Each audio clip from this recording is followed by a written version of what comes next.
Hello, I'm Lauren Foster, recording a poetry set for Punk for the Homeless Girls Are Loud, which is for the Hope Girls Orphanage in Sierra Leone.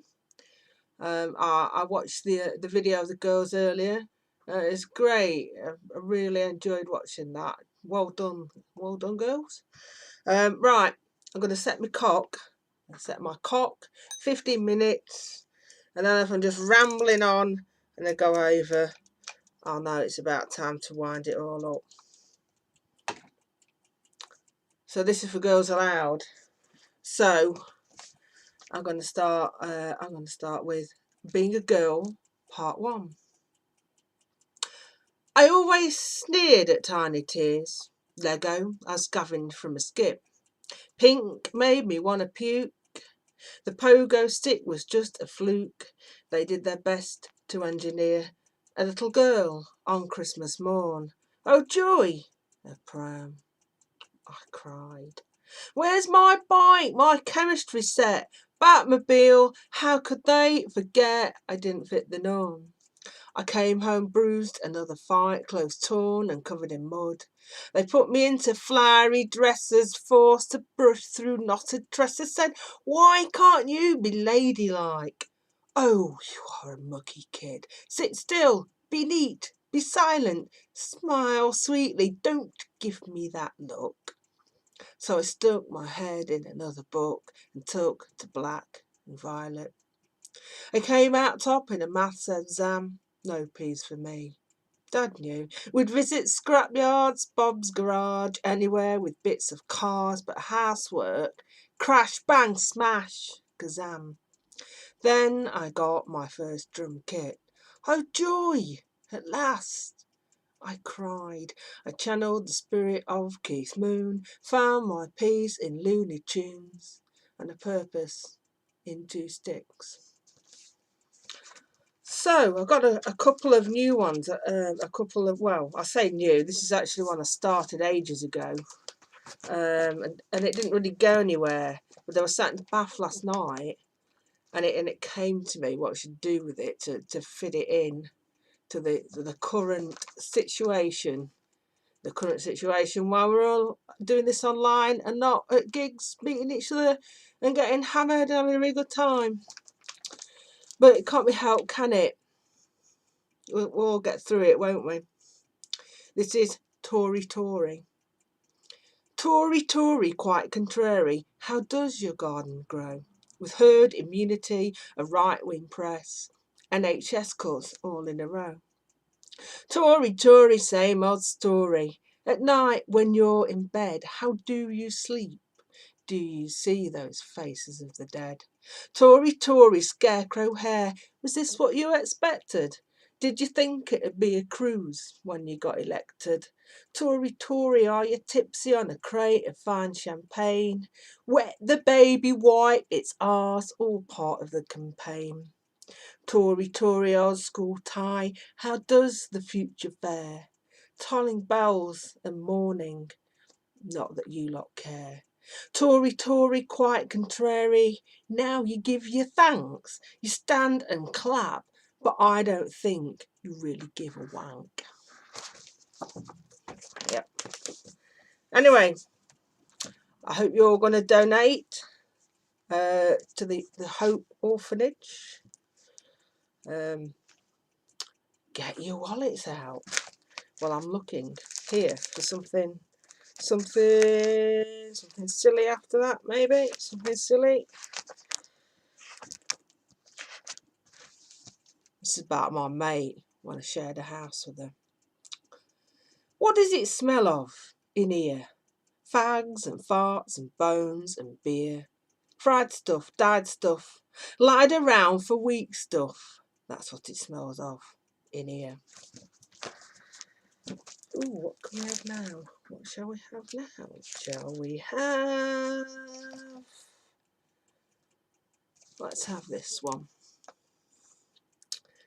This is a true story. Most of the things I'm reading here today are. I do ranty, I do silly, and I do sort of quite sensible sometimes. I don't know where this fits in with this. Did I tell you about the time I met Angel? On a late August eve in a West Country town. A boyfriend, his birthday, a scrumpy bar, a tantrum, a left alone in a place, not my home. Did I tell you about the time I met Angels?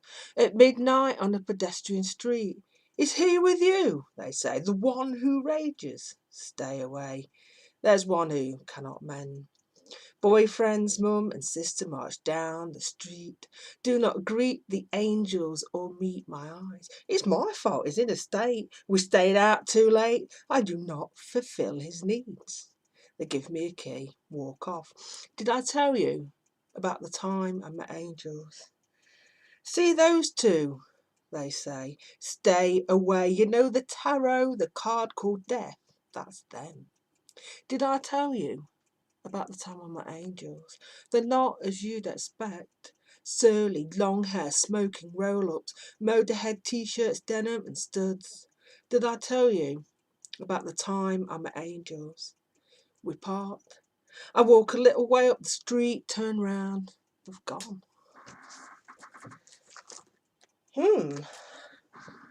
Alright, quite a lot about my teenage years. I've struggled with mental health all my life. Well, for as long as I can remember. It runs in my family a bit. And I do write about it quite a lot. But, you know, it's important to talk about it. This is probably 13, I think. I was 13 the time this refers to. This is also published in the Last DIY Poets pamphlet, which are great if you come across any. I highly recommend picking them up. I hope to get out some of the events after all this lockdown shite. The appointment. I'm sat in this waiting room, grey, or there may have been orange moulded plastic chairs. You know, the sort with the sort of rounded square hole in the back and metal legs, like Bambi on the ice. Room empty, cold, corridor, maybe that was my mind. Mum and Chris murmur the odd comment. Attention focused on the chair. Nibbled nails run up and down the plastic edge. Up and down, up and down. Strangely sexual. Do it some more. It's time. Don't you think it's weird, says Mum, for psychiatrists to dye their hair peroxide blonde? It's rather tarty.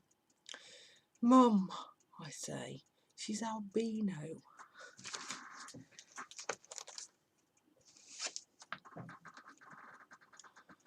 And used to be a witch.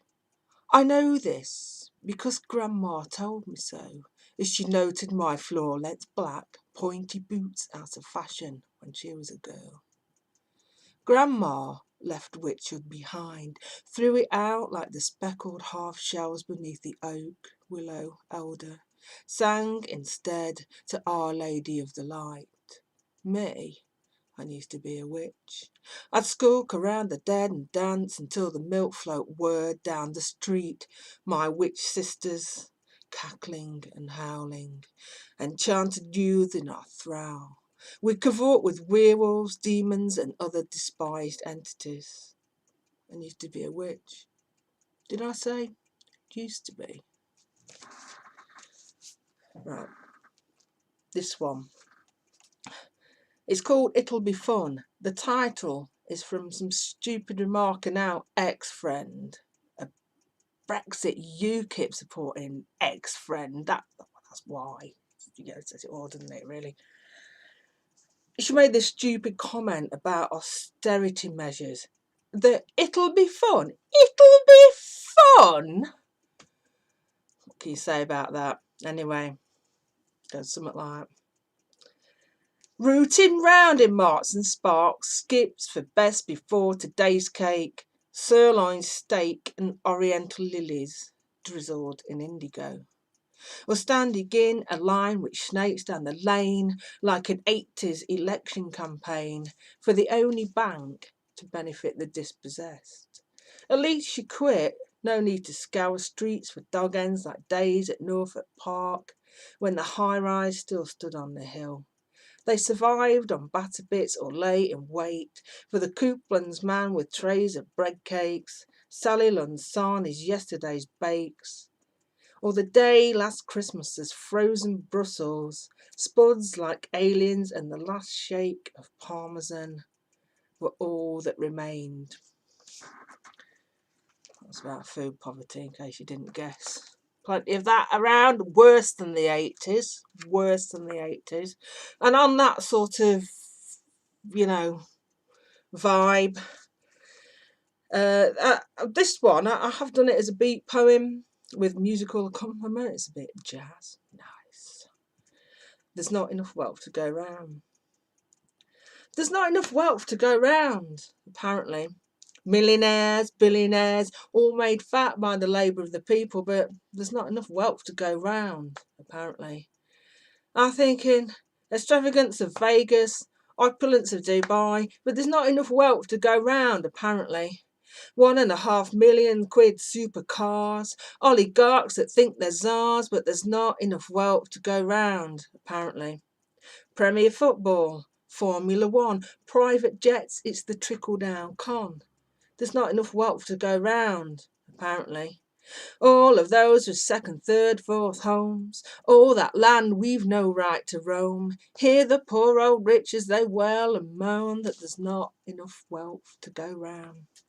Gardens bigger than a council estate, fashionistas being fashionably late, aspirationals in the gated estates, but there's not enough wealth to go round, apparently. Diamond encrusted sculptural skulls, Pollux sell auction for record sums, but there's not enough wealth to go round, apparently. Hadron colliders, weapons providers, a nice backhander for a government insider, but there's not enough wealth to go round, apparently. Nice fat bonus for bogus bankers, cocaine and yachts for these poor wankers, but there's not enough wealth to go round, apparently. A luxury cruise, maybe a facelift, or even a racehorse is the perfect little gift, but there's not enough wealth to go round, apparently. There's just not enough wealth to go round.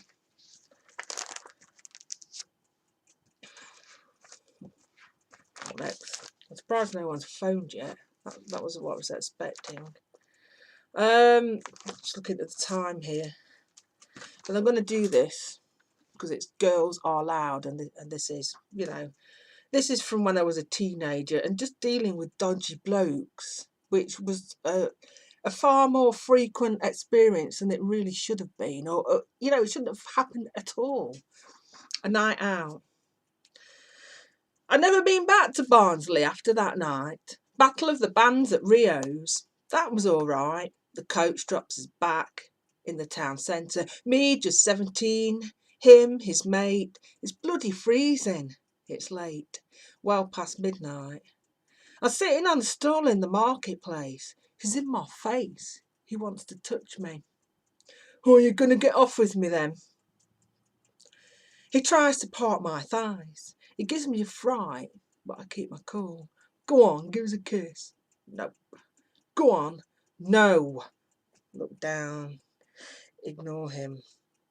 He persists. Grabs my arms. Go on. No! No means no, dickhead. Oh, I get it. You're one of those, aren't you? One of what? Mermen.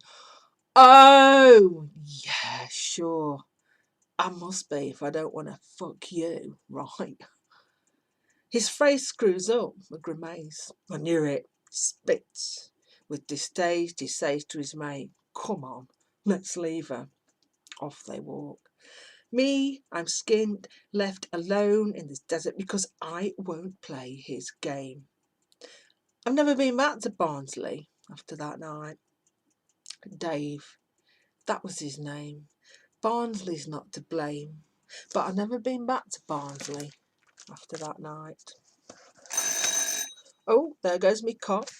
So what I'm going to do, I'm going to wrap it up with a couple of small, short ones, and then another one I wrote recently. Short ones. My love is like whatever. This one's called. I would walk 500 miles. Maybe half that. 100. 10. A few. Perhaps 2 if there's a pub halfway, or say to the bus stop. But it's cold out there, warm in my bed, so I think I'll stay here and dream of it instead.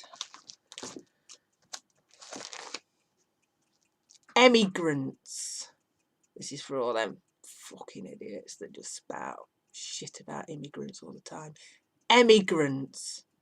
800,000 British in Spain, going over there with the greasy chips and cheap lager. They don't even speak Spanish. Bring them back. Right, this is one I wrote the other day. I took it from a random line and a page out of an old book, and I called it Tomorrow. Yeah. It's not my usual style. Right, I'm rambling. I am rambling. I knew I'd ramble. Right. The sentence out of the book, I stuck to the same amount of syllables and rhythm. So it set it up like this. Fair enough. What jobs are there to do, if any? We do need to take this task in hand, to dust and hoover, sweep and fettle, scrub away the curse upon this land. We ought not rebuild, but realign, piece by piece take down the old design, throw it to the breeze and bid goodbye, transform to something not built on sand. A world to nurture the multitude, to not jump up at the few's demand. For all those who live by modest means, not for those who fancy they are grand. Well, we will say, this is ours, not mine, with waters clear as the finest wine, the air fresh as the first crop of spring, not existence, a world we can stand. That's it for me for now. I think I've been 17 minutes, so yeah. Gary, thanks so much for doing this. It's a really brilliant job you're doing. Marvellous, mate, really. And please do donate to Punks for the Homeless, to the Hope Girls Orphanage, and also to the Compass Children's Charity for Street Kids, as well. Both of them. I think, fantastic, mate. What can I say? Bye!